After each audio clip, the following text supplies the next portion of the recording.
XRP 같은 경우에는 공급량이 정해져 있다 보니까 수요가 올라가면은 공급과 수요의 법칙에 의해서 가격이 상승할 수밖에 없지 않습니까? 저는 그거를 굉장히 많이 믿고 있기 때문에 이 수요가 올라가기 위해서는 반드시 의 출현이 필요로 한다라고 저는 생각하고 있습니다. 네, 크롱님들 반갑습니다. 박종환 작가입니다. 자, 정말 오랜만에 토크라운지로 우리 크롱님들을 찾아뵙습니다. 자, 우리 크롱님들이 가장 좋아하시는 코인, 우리 크롱님들을 넘어서 한국 투자자들이 가장 많이 거래하는 코인 1위는 리플 XRP죠. 자, 오늘 토크라운지에는 특별한 초대 손님을 모셨습니다. 국내 리플 가장 전문가이시고 국내 유일의 리플 공식 파트너사인 카탈라이즈 리서치의 이현재 대표님 모셨습니다. 대표님 안녕하세요. 네, 안녕하십니까. 너무 오랜만에 뵙습니다. 너무 오랜만에 나오네요. 네, 그동안에 엄청 바쁘셨다고. 맞아요. 저희가 또 이것저것 이제 생태계 위해서 여러 가지 활동들을 하느라 좀 많이 바빴는데 오늘 이렇게 또 초대를 해주셔가지고 너무 감사드립니다. 방문해 주셔서 너무 감사합니다. 저희가 작년쯤에 대표님 모시고 인터뷰했을 때는 XRP 가격이 약간 조금 힘든 그런 구간이었습니다, 사실. 그래서 뭔가 사람들의 의심도 있고 그랬는데 그때 이제 대표님이 XRP에 대해서 긍정적인 관점들, 기조들, 사업 방향성 많이 말씀을 주셨고 그 이후에 크게 또 급등을 했고 지금도 어떻게 보면 약간은 조정 국면에 있긴 하지만 굉장히 좀 중요한 변곡점에서 어떤 변화를 모색하고 있는 구간이다 이렇게 볼 수 있는데 아마 지금 시점이 우리 크롱님들도 리플의 방향성에 대해서 가장 많이 좀 관심이 있으실 시기가 아닌가 생각을 합니다. 그래서 오늘은 이 리플 사업의 전체적인 미래와 더불어서 투자 관점에서도 한번 여러 가지 심도 깊은 이야기를 나눠보겠습니다. 알겠습니다. 네, 그러면 먼저 행사 얘기를 하나 좀 해야 되는데요. 아시아에서 가장 큰 XRP 행사입니다. 그리고 이번에는 투자 관점에서 커뮤니티 기반으로 해서 이 XRP 홀더들에게 정말 많은 도움이 될 수 있는 행사를 이 카탈라이즈 리서치에서 주최를 하신다라고 들었는데 어떤 행사인지 저희 간단하게 소개 부탁드리겠습니다. 네, 저희가 이번 오는 9월 21일 일요일 코엑스 오디토리움에서 열리는 XRP 서울 2025는 저희 카탈라이즈 리서치가 운영하고 있는 이 XRP 생태계 확장을 가속화하는 XRPL 코리아에서 주최를 하는 행사입니다. 이 XRP 서울 2025는 기존에는 XRP 라스베가스라는 커뮤니티 컨퍼런스가 매년 미국 라스베가스에서 열렸었는데요. 근데 이번에 또 좋은 기회로 또 리플랩스가 공식적으로 이제 후원을 하고 이제 리플의 주요 임원들도 이렇게 오시는 그런 행사를 저희가 열게 되었는데 사실 기존에 저희가 사실 작년에도 XRPL 존이라는 행사를 한번 열었었습니다. 그때도 이제 브래드 갈링하우스, 데이빗 슈얼츠, 그다음에 모니카 롱 이런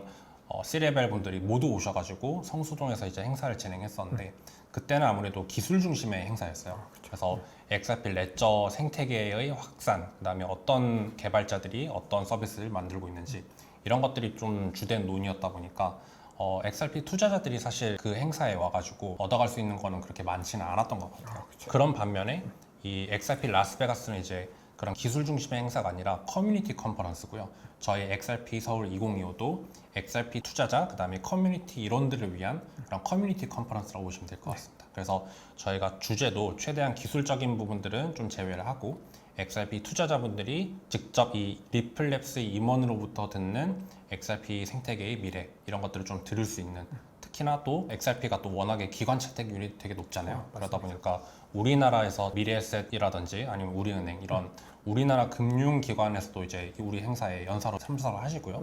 그다음에 해외에서도 탑티어 글로벌 투자사들 그런 분들도 대거 저희 행사에 참여를 하실 예정입니다.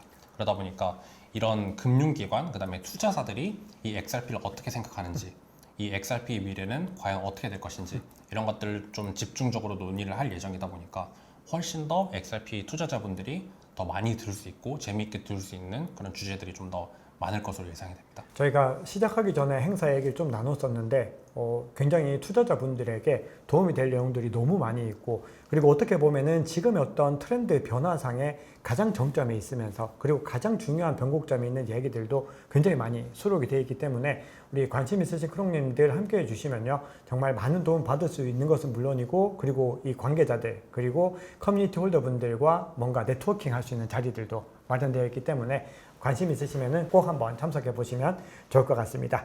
참고로 저도 짧은 세션을 또 배정을 받아가지고 짧게 강연이 있습니다. 그래서 함께 해주시면 해주시면은 저도 또 얼굴 한번 뵐 수 있어서요. 우리 크롱님들 꼭 같이 해주시면 감사하겠습니다. 자, 그러면 본격적으로 리플과 XRP에 대한 이야기들 좀 나눠볼 텐데요. 먼저 리플에 대해서 뭔가 투자자들이 과거와는 확연히 달라졌다, 이런 느낌을 받고 있는데, 그런 부분들은 사실 XRP 토큰 가격뿐만이 아니라 뭔가 사업적인 기조에서도 많은 변화들이 나타나고 있다고 생각을 합니다. 그래서 첫 번째 질문으로 리플이 글로벌 금융시장에서 현재 어떤 위치에 와 있고 사업 방향성의 어떤 궁극적인 어떤 관점들이 어떻게 되는지 궁금합니다. 네. 결국에 이 리플에서 정의하고 있는 토큰이 생애 주기가 있습니다. 이게 이제 밸류 체인인데요. 네.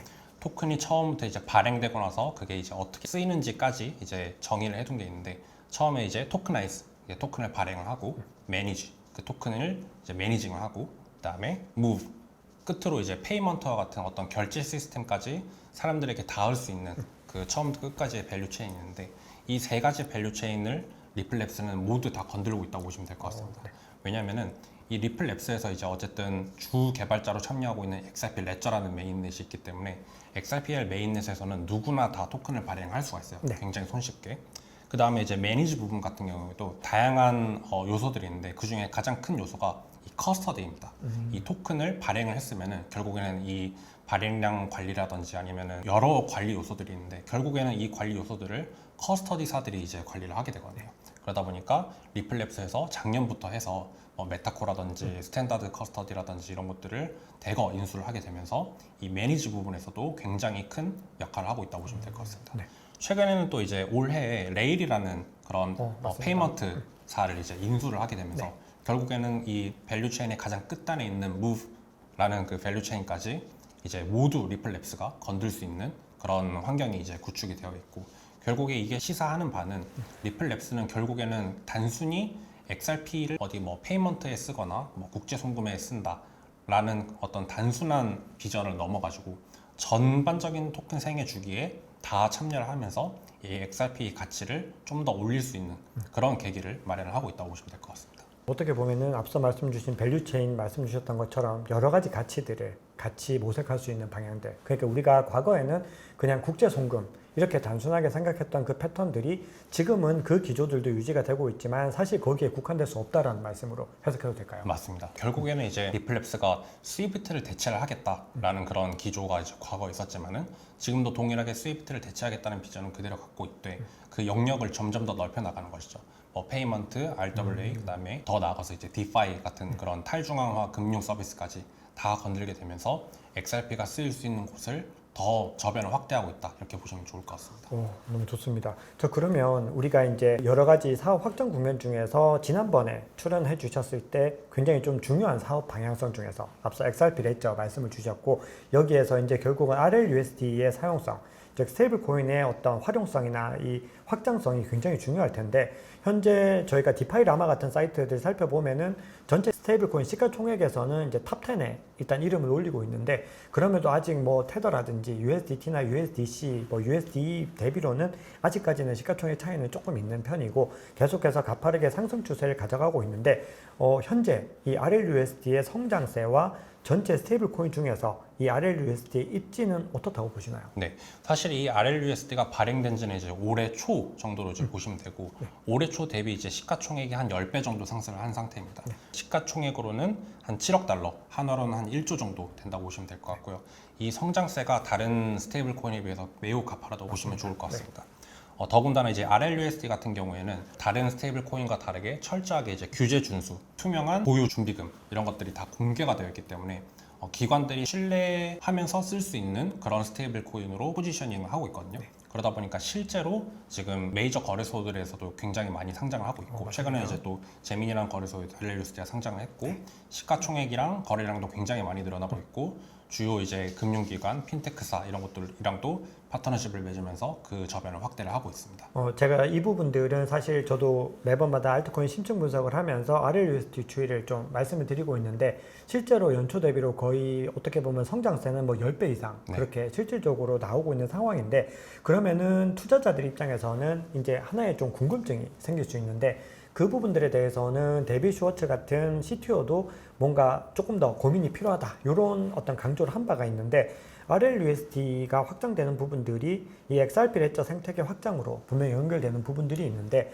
그러면은 우리가 투자의 수단으로 활용하는 이 XRP 토큰과의 어떤 시너지는 어떻게 낼 수 있다고 보시나요? 네, 결국에는 저는 이 RLUSD가 재미있게도 두 가지 체인에서 발행이 되었거든요. 첫 번째로는 이제 이더리움 체인에서 발행이 된 RLUSD가 있고, 두 번째로는 이제 XRP 레저에서 발행된 RLUSD가 있습니다. 이게 비율로 따지면은 이더리움 체인에서 발행된 게 한 88% 정도로 좀 훨씬 많아요. 네. 그리고 이제 12% 정도가 XRP 레저에서 발행이 되었는데, 또 더 재밌는 거는 사용량 같은 경우에는 90% 정도가 XRP 레저에서 사용이 되고 있습니다. 네네. 그러다 보니까 결국에 발행 자체는 이더리움 메인넷에서 많이 발행이 됐지만은 사용 자체는 XRP 레저에서 많이 사용이 되다 보니까 결국에는 더 많은 수요가 있는 XRP 레저에서 더 많이 발행을 할 수밖에 없는 구조가 될 것이고, 이건 결국에 XRP 레저의 온체인 지표를 끌어올리는 그런 역할을 하게 됩니다. 맞습니다. 그러다 보니까 결국엔 그런 RLUSD를 많이 사용을 하게 되려면은 XRP 레저에서 신규로 이제 지갑도 생성을 해야 되고, XRP 레저를 많이 사용하면서 수수료도 많이 소각이 될 것이고, 그런 긍정적인 관점이 있다 보니까 결국에 이 XRP 레저에서 많은 RLUSD가 발행이 되고 많이 사용되면 사용될수록 이 XRP 레저의 활성화에 기여를 하게 되고, 이것이 이제 직간접적으로 XRP 가격에 영향을 끼칠 수밖에 없는 그런 구조인 것이죠. 어떻게 보면 XRP가 그 사이에서도 유동성 역할 같은 부분들을 할 수 있다라고 맞습니다. 해석하면 될까요? 네, 결국에 제가 이제 바라보는 관점으로는 리플랩스가 결국에 사업 영역을 많이 확대를 하게 되면서 이 스테이블 코인의 시대가 오지 않았습니까? 네. 그러다 보니까 결국에 이 스테이블 코인 시장에도 참여를 하게 되는데, 그럼에 있어서 이 XRP 레저를 활용을 하게 된 것이고, 유동성 측면에서 이 XRP가 중추 역할을 하게 되는 것이죠. 맞습니다. 어떻게 보면은 이미 리플랩스에서 처음 설계할 때부터 그런 구조들을 다 염두에 두고 설계를 했다라고 보는 게 맞겠죠. 제가 볼 때는 리플랩스가 처음에 태생부터 규제 친화에 굉장히 많이 신경을 써왔습니다. 그러다 보니까 스테이블 코인 발행에도 그런 부분들도 많이 신경을 썼거든요. 네. 그러다 보니 탈중앙화된 어떤 개발 그룹에서 발행된 여러 가지 코인들이 있지 않습니까? 그런 코인에 비해서 훨씬 더 규제 친화적이고 좀 더 사용성이 미리 이미 설계가 되어 있는 그런 자산들을 이제 리플랩스가 발행하고 이제 사용성을 높여 나가고 있다, 그렇게 보는 게 좋을 것 같아요.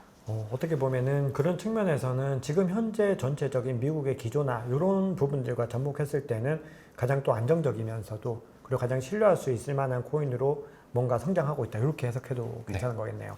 자, 그럼 우리가 RLUSD 기점으로 스테이블 코인 얘기를 하고 있는데, 사실 스테이블 코인이 지금 현재 시점에서는 가장 중요한 키워드 중에 하나입니다. 그래서 결국은 스테이블 코인 법안이 통과된 현재 시점에서 이 여파들이 여러 코인들, 뭐 가령 USDC가 많은 수혜를 받을 것이다, USDT는 상대적으로 수혜가 덜할 것이다, 뭐 여러 가지 이야기들이 있지만, 그런 가운데서 결국 리플 투자자들은 RLUSD를 비롯해서 이 리플 사업 구조에서 이 법안 통과가 어떤 의미가 있는지 궁금하실 것 같은데, 어떤 영향을 미치게 될 거라고 보시나요? 결국에 사실 이제 리플랩스가 미 정부랑 굉장히 가까운 그런 관계를 유지를 하게 되면서 이런 부분도 좀 많이 예측을 했던 것 같아요. 그러다 보니까 결국에 이 지니어스 액트가 이제 시사하는 바는 이 스테이블 코인 발행사들이 이 완전 담보 보장, 그다음에 규제 당국의 정기적인 감사, 이런 것들을 이제 받아야 되는 그런 법안이잖아요. 네. 그러다 보니까 이미 리플랩스는 이거를 이제 미리 인지를 하고 RLUSD 발행 시점부터 그런 것들을 다 준비를 해 놓았던 것 같아요. 특히나 뭐 준비금 같은 경우에도 그 구성 요소를 뭐 미국채, 현금, 그다음에 머니마켓 펀드 이런 것들로 탄탄하게 구성을 해놨다 보니까 테더에 비해서는 굉장히 규제 친화적이고 투명하고 기관들이 신뢰할 수 있는 그런 스테이블 코인이라고 보시면 될 것 같습니다. 그러다 보니까 이미 이제 테더 같은 경우에는 기관들에서 사용하기 굉장히 좀 껄끄러운 부분이 있는데, 금융기관이나 핀테크에서 이 RLUSD에 대한 수요는 굉장히 많이 높아지고 있어요. 그래서 처음부터 이런 것들을 다 설계를 했다 보니 결국에는 이 RLUSD의 수요가 이 XRP 레저 온체인 활동에 지대한 영향을 미칠 것이고, 결국에는 리플의 사업, 그다음에 더 나아가서 XRP 생태계에 긍정적인 영향을 미칠 것으로 판단이 되고 있습니다. 대표님 또 말씀 주신 내용 중에서 어떻게 보면 흥미로운 포인트가, 현재 시점에서 RLUSD를 본격적으로 적극적으로 채택하는 주체들은 기관들이 될 텐데, 실제로 그런 부분들은 RLUSD 시총이 증가하는 그 추이들을 보면은 확연하게 확인이 되고 있는데, 실제로 우리가 좀 체감할 만한 RLUSD가 기관이 채택하고 있는 그것들, 좀 체감할 만한 뭐 증거 같은 것들이 좀 있을까요? 사실 이제 핀테크사에서 RLUSD를 채택을 함에 있어서 여러 가지 이제 서비스들이 많이 나오고 있습니다. 특히나 이제 뭐 식당을 운영하시는 분이라든지 아니면 결제 서비스를 이용하는 어떤 서비스라든지 이런 분들이 이제 RLUSD를 많이 채택을 하면서 실질적인 사용량을 많이 늘려나가고 있어요.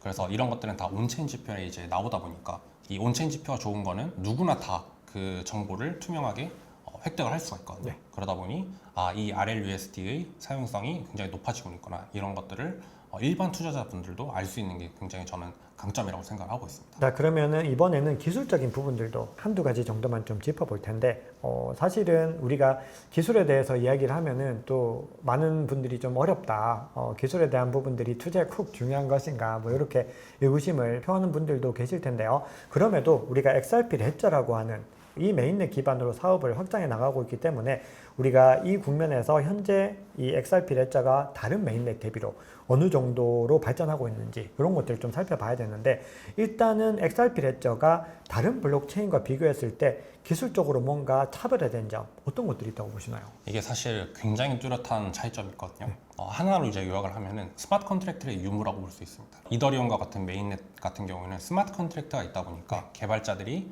자기가 원하는 어떤 서비스들을 자유롭게 만들 수 있는 그런 강점이 있었어요. 네. 그러다 보니까 이더리움이 처음 나오게 되면서 스마트 컨트랙트라는 개념을 이제 설파를 하고 나서 너무나도 다양한 뭐 게임, 그다음에 디파이, 그다음에 NFT 이런 갖가지 상품들이, 서비스들이 나오게 되면서 결국에 이 블록체인의 붐을 일으키게 되었는데, 이 XRP 레저 같은 경우에는 이더리움보다 사실 훨씬 먼저 나온 메인넷입니다. 맞습니다. 그래서 그때 당시에는 물론 블록체인이긴 하지만은 어떤 개발자들이 어떤 서비스를 구축할 수 있는 그런 블록체인이라기보다는 금융기관들에게 이 국제 송금 서비스를 가능하게 하는 어떤 B2B 솔루션에 좀 더 가까웠던 것이죠. 그러다 보니까 스마트 컨트랙트라는 개념이 없지만은 기존의 개발자들이 쓸 수 있는 굉장히 노멀한 그런 언어들로 다 구성이 되어 있고요. 예를 들면 뭐 자바스크립트라든지 파이썬이라든지 그냥 일반 개발자들이라면은 누구든지 활용할 수 있는 그런 기술 스택으로 이루어져 있고, 스마트 컨트랙트라는 개념이 없다 보니까 이걸 새로 배우지 않아도 이 모든 금융 서비스에 필요한 것들이 펑션 단위로 다 제공이 되고 있습니다.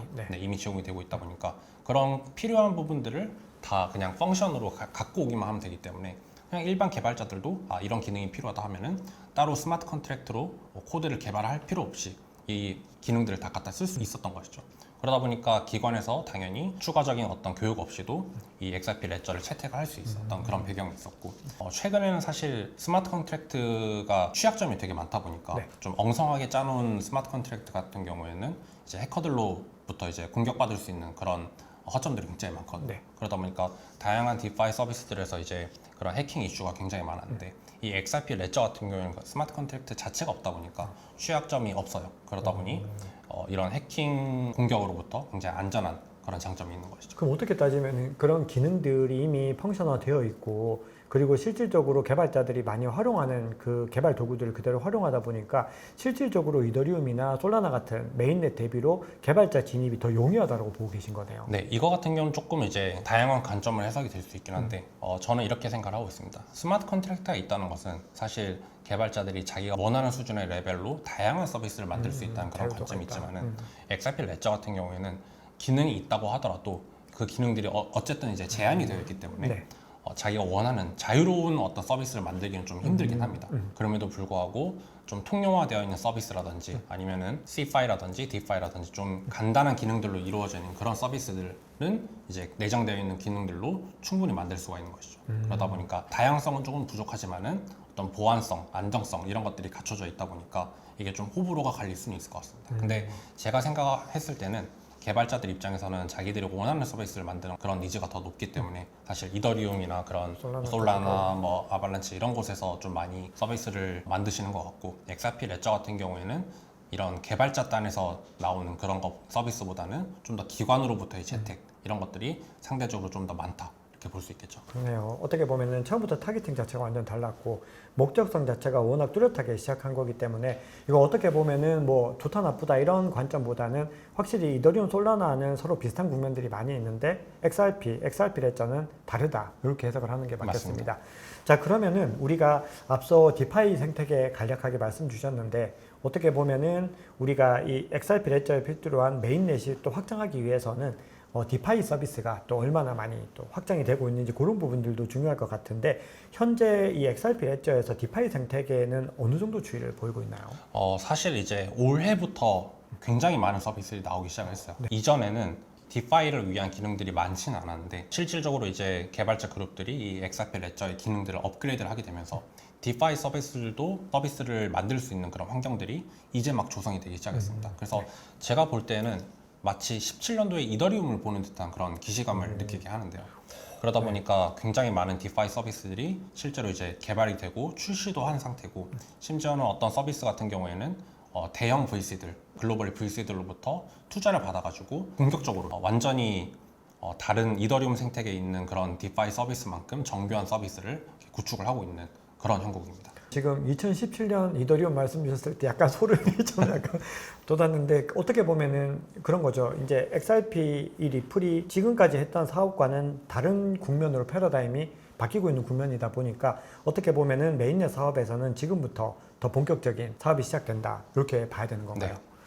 좋습니다. 자, 그러면은 우리가 디파이까지 이제 살펴봤고 XRP 레저를 기본으로 해서 좀 살펴봤는데, 그래도 사람들은 아무래도 이 리플의 전통적인 사업 방향성, 리플 하면은 국제 송금, 글로벌 결제 이런 부분들에 대해서 많이 주목을 하고 있는데, 현재 그 구조들도 계속해서 유효하게 유지가 된다고 봐야 될까요? 네, 그럼요.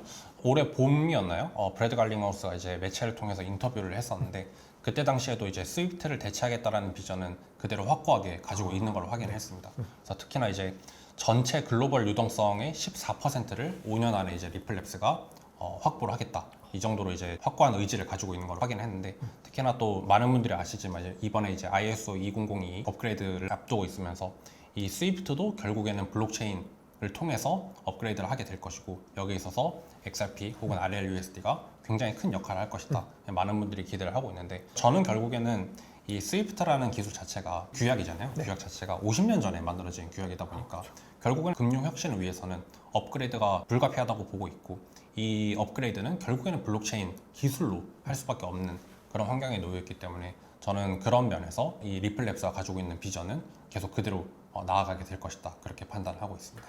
이렇게 대표님 말씀 들으면서 우리 크롱님들도 리플에 대해서 다시 좀 많이 생각하시고 뭔가 좀 확신이 좀 많이 강해지셨을 것 같습니다. 전체적인 사업 영역들이 가고자 하는 방향성이나 그리고 뭔가 다변화하는 그 방향성들이 굉장히 뚜렷하게 저는 좀 느껴지는데요. 사업 관련해서 마지막으로, 사실 앞서 ISO 2002는 지금 당장 여쭤보고 싶은데 2부에서 한번 여쭤보도록 하고요. 1부 마지막 질문으로, 앞서 브래드 갈링하우스가 5년 안에 또 스위프트의 많은 부분들을 대체한다, 이런 플랜을 말씀 주셨는데, 대표님께서 보고 계신 리플과 XRP의 5년 후의 미래가 굉장히 궁금하고, 또 리플 사업에서 그 5년을 기점으로 해서 가장 큰 전환점이 될 이슈가 뭐라고 보는지 궁금합니다. 저 같은 경우는 이제 가장 큰 이슈 같은 경우에는 현물 ETF 상장인 것 같습니다. 결국 이 현물 ETF 상장이 많은 분들이 기대를 하고 계시지만은 실제로 그 의미가 크기도 하거든요. 네. 비트코인 같은 경우에도 이미 이제 ETF 상장이 되면서 많은 기관들로부터 이제 수요를 많이 받고 있지 않습니까? 결국에 이 현물 ETF 상장은 기관으로부터의 수요를 받는 그런 구조가 될 것이고, 그게 결국에 XRP가 자산화, 상품화가 되는 그런 길이라고 보고 있기 때문에 그것이 가장 좀 큰 이슈라고 저는 생각이 들고, 뭐 외부적인 요인으로는 이제 뭐 금리 인하라든지 이런 것들이 또 있겠습니다만은, 가장 큰 거는 현물 ETF 상장이 될 거로 보고 있습니다. 두 번째로는 이제 아까 말씀 나눈 그 RLUSD 그런 사용성 확장으로 볼 수 있겠는데, 이 스테이블 코인이 결국에는 기관들로부터 많은 관심을 끌게 된 이유가, 기존에 뭐 비트코인이나 이더리움 같은 경우에는 특히 뭐 XRP를 포함해서 이 가격의 변동성이 좀 심하다 보니까 기관들이 이거를 가지고 어떤 서비스를 좀 제공하려고 해도 그런 가격 변동성 때문에 많이 꺼려하는 경우가 있었는데, 스테이블 코인은 결국에는 어떤 뭐 담보 기반이라든지 여러 가지 장치들로 인해서 그 가치가 좀 고정되어 있다 보니 기관들이 좀 더 신뢰를 하고 더 많이 쓰임새를 가져갈 수 있는 그런 수요를 많이 이제 받았는데, 결국에는 이 RLUSD도 그런 기관의 수요에 맞춰서 발행을 했다 보니까 이 RLUSD가 결국에 많은 기관, 금융기관들, 핀테크사 이런 곳들로부터 채택을 받아서 많이 쓰이게 되면은, 결국에는 이 XRP 레저 생태계 이 온체인 지표를 끌어올리게 되고, 이게 이제 XRP의 가격에 영향을 미치게 되는 거죠. 네. 마지막 세 번째로 제가 생각하는 거는, 이 XRP 레저 위에서 이 킬러 앱이 나오는 것이 마지막 궁극 목표라고 생각을 하고 있습니다. 킬러 앱 혹은 이제 킬러 뎁이라고 하죠. 이 킬러 뎁 같은 경우에는 저는 굉장히 중요한 마일스톤이라고 생각을 하고 있는데, 결국에 이더리움이나 솔라나도 이 과정을 거쳐갔거든요. 생태계가 폭발하기 직전에 사람들이 굉장히 많이 쓴 어떠한 서비스가 있었고, 그거를 계기로 많은 사람들이 이 블록체인 네트워크에 몰려와서 이 네트워크를 많이 쓰게 되고 그러다 보니까 수요가 올라가면서 가격이 폭증하는 현상을 겪었는데 이 XRP도 저는 지금 그 직전 단계에 왔다고 생각을 하고 있습니다. 결국에 이 킬러 뎁이 생긴다는 거는 글로벌리 엄청나게 많은 사람들이 이 XRP 레저의 유저가 된다는 것이고 맞습니다. 그렇게 되면 자연스럽게 온체인 지표가 상승하다 보니까 이 수요가 올라간다는 뜻이기도 합니다. XRP 같은 경우에는 공급량이 정해져 있다 보니까 수요가 올라가면은 공급과 수요 법칙에 의해서 가격이 상승할 수밖에 없지 않습니까?